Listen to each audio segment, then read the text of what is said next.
Diamond's Log, ARC date 2014-12-21. Alright, I'm going to touch on another little concept here, and that is the idea of, from the book 1632 / aka Ring of Fire by Eric Flint. And this is a very powerful, I think, passage. I'm going to start reading it, and I may get done, I may not, I may need to break this up. I don't know how long this passage is. I'll start off just with a quote. That woman, on the other hand, is something truly grand and glorious. That woman is a chooser of the living. That's kind of the theme here. And the idea being, as I said before, you know, the 6-mile chunk of West Virginia was thrown back into 1632, center of Germany, center of the 30-Year War, and their decision was, do we defend our borders or do we make this area as big as possible? And their decision was to start the American Revolution 150 years in advance, and to make their area as big an area as possible, i.e. make the United States, the concept and the principles of the United States, to encompass them in their life and in their region, and to make that as big as possible, as soon as possible. Alright, chapter 17.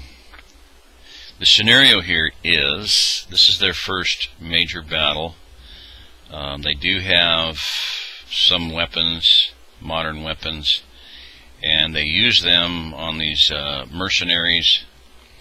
And this is the kind of focusing on a woman here, a German peasant woman who was taken as a slave. And I also got to preface this by saying, I'm just going to read this. I guess I'm going to make a caveat on the introduction or comments that you know, adults only. You know, if you we need to understand that life is going to change in this country. It's going to be brutal. It's getting brutal quickly. It's going to be getting real. There's going to be things happen that I've known women who had visions or dreams of a building full of women just used as sex slaves. And there's going to be no holds barred on that. Women, girls, boys, little girls, men. There's a lot of extremely evil and gross people in this nation, and so this talks about a woman who was taken captive in a battle and was made the sex slave of the leader of this mercenary group. Gretchen knew the battle was lost as soon as she heard the machine gun start to fire. She had no idea what could be making that bizarre staccato sound, but it was nothing produced by Tilly's thugs. At the age of 20, Gretchen had already learned life's basic lesson: expect the worst. She felt a moment's fear and anguish for her brother. Hans, poor little Hans, was somewhere up there.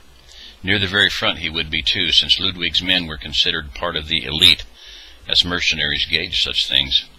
But Gretchen thrust that concern aside. There was nothing she could do for Hans, and she had other members of her family to protect. Quickly she scanned the area, looking for a place to hide. The enemy would be here soon, rampaging in their victory. Her first thought was for the woods, perhaps a mile distant. Too far. Gretchen herself would be able to make it, before the beasts arrived. Anneliese, too, perhaps. But they would have to abandon most of the family. Grandma, the children, the baby, the older girl with her bad leg, and the new girl with her vacant mind. No. What else? They had pitched the camp near a half-burned farmhouse. Gretchen had expected it the evening before as a possible sleeping quarters. She had chosen the open ground instead. The farmhouse had been long abandoned, and she did not trust the condition of the half-collapsed building. No, the monsters would look there first. What else? Her eyes fell on a small structure, dismissed it without thought, moved on. Stopped, came back. Her mind shrank in her skull like a mouse huddling in a hole. A spike of horror ran down her spine. Still. Long abandoned. Maybe. She strode over to the outhouse. The thin walls were rickety. Several planks had fallen away. The door hung loose on leather hinges. She pried the door open and peered inside. She checked the smell first. Not so bad. Not used in some time. Then the seat. It was just as described by one of the other girls in the family the evening before when Gretchen had sent her to investigate. The wood with the carved hole in the center was half rotted away. That was why they had not used the structure. Someone might fall in. Gretchen almost hid her to laugh. Might fall in. Horror and nausea steeled her will. She seized the plank and heaved it up, looked down, sighed with relief. Almost empty, drained away, the most of it. The stench is horrible, but there would be enough air now. The hole was dark, but not so dark that Gretchen couldn't see the spiders perched here and there on the walls. She recognized one of them as dangerously venomous. There are worse things than spiders, much worse. Her decision made, Gretchen turned away and stuck her head out the door. A moment later she was shouting orders. The family was confused, but they obeyed instantly. Within seconds they were clustering around the outhouse, hauling the family's possessions. As they were handed to her, Gretchen shoved the family's tattered bedding into the hole. It would provide some protection for bare feet. For a while, anyway. That done, she made her triage. She thought there would be enough room for the girls old enough to be in danger. She started with her sister Annalise, taking Wilhelm from Grandma's arms and thrusting him into her younger sister's arms. Take him and hide in the latrine, now. Annalise turned pale, but Gretchen's scowl was not to be argued with, and she obeyed from long habit. In less than 10 seconds she was being lowered into the pit by her strong older sister. Then reaching up her hand, she took the baby handed down to her. She flinched from a spider, whimpering. "Be still," hissed Gretchen. "They won't bother you if you don't move. And don't breathe deeply." Annalise was very pale now, obviously fighting to control her stomach. The stench was truly horrendous, but Gretchen did no more than hold her breath. She was too concerned with gauging the size of the pit to worry about anything else. Big enough for 3 more, she decided.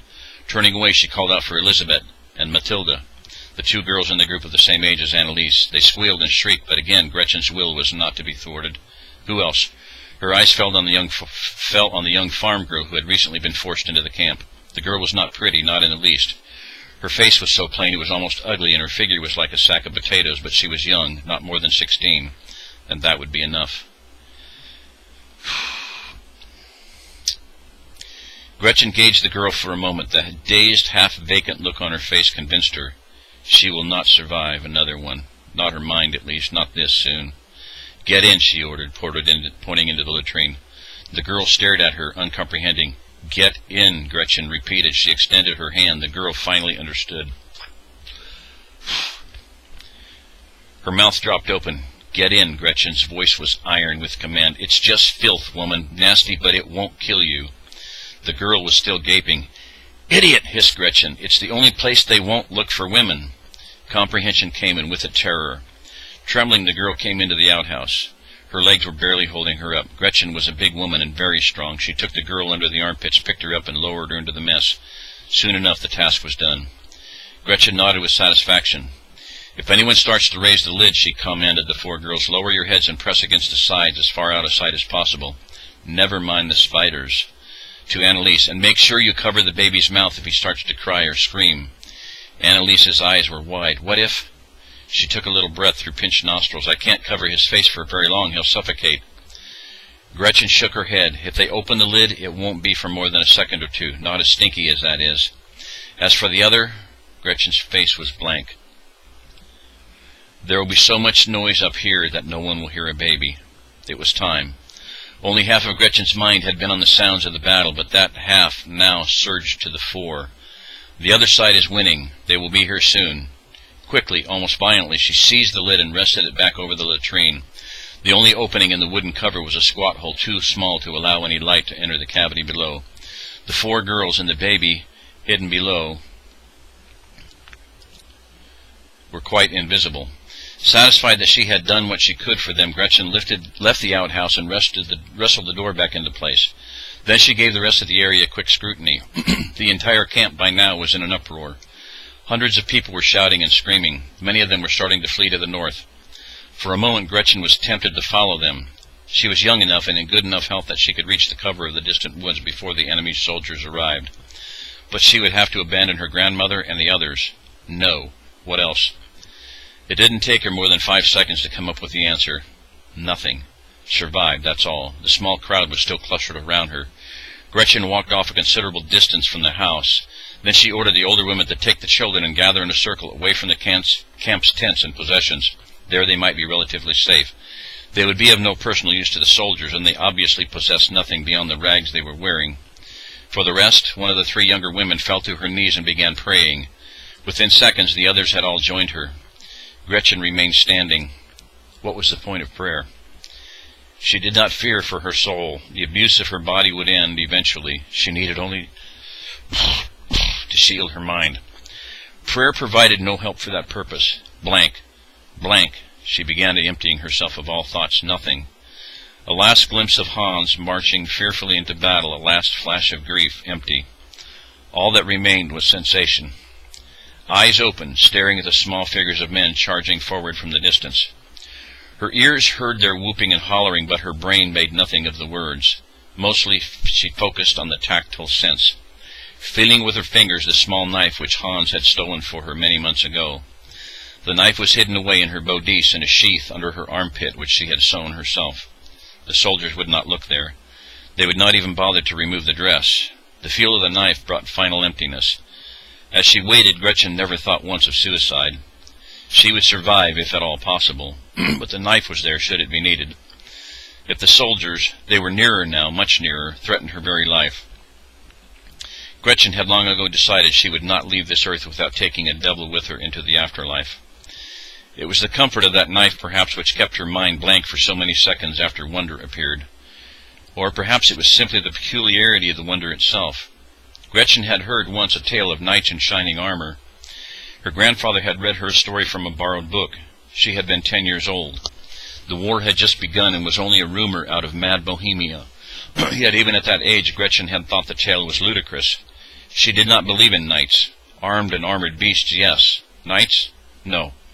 So it was hardly surprising that she found nothing strange in the 4 bizarrely costumed boys who raced toward her on the most bizarre and noisy contraption she had ever seen. Nothing. Devils, perhaps. She was not afraid of devils. She fingered the knife.